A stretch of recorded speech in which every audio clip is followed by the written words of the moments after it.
In today's video, I'm going to teach you how to generate AI voiceovers with Minimax Audio.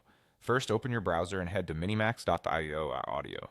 This is the Minimax Audio page where you'll do everything from writing your script to producing your final voiceover. Give the page a moment to load so the voice library and text box appear properly. Now start typing the text or speech you want to get generated.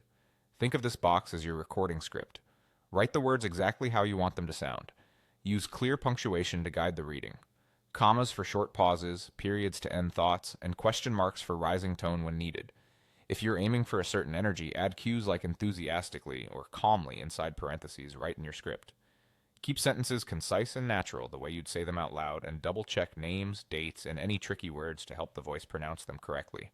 Next, scroll down to the section labeled Radiant Girl. When you hover down toward that area, you'll be greeted with a wide range of voice models. This is where the fun begins.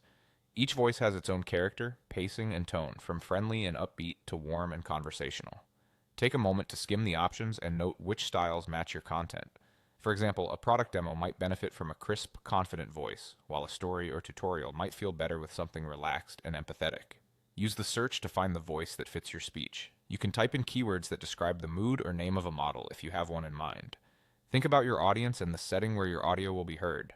If your script includes technical terms, you may prefer a clear, steady delivery. If it's marketing copy, look for a brighter, more expressive tone. Don't worry if you're unsure. Choosing a voice is often about the overall feel, and you can always refine your script to complement the style you pick. Once you're happy with your text and voice choice, click on Generate. The site will process your script and create the audio based on the model you selected. This step usually takes a moment, depending on length and complexity. If you notice something you'd like to tweak next time, maybe a pause, an emphasis, or a line that runs too long, just adjust your text and generate again when you're ready. That's it, you're done. You've just created a polished AI voiceover using Minimax Audio.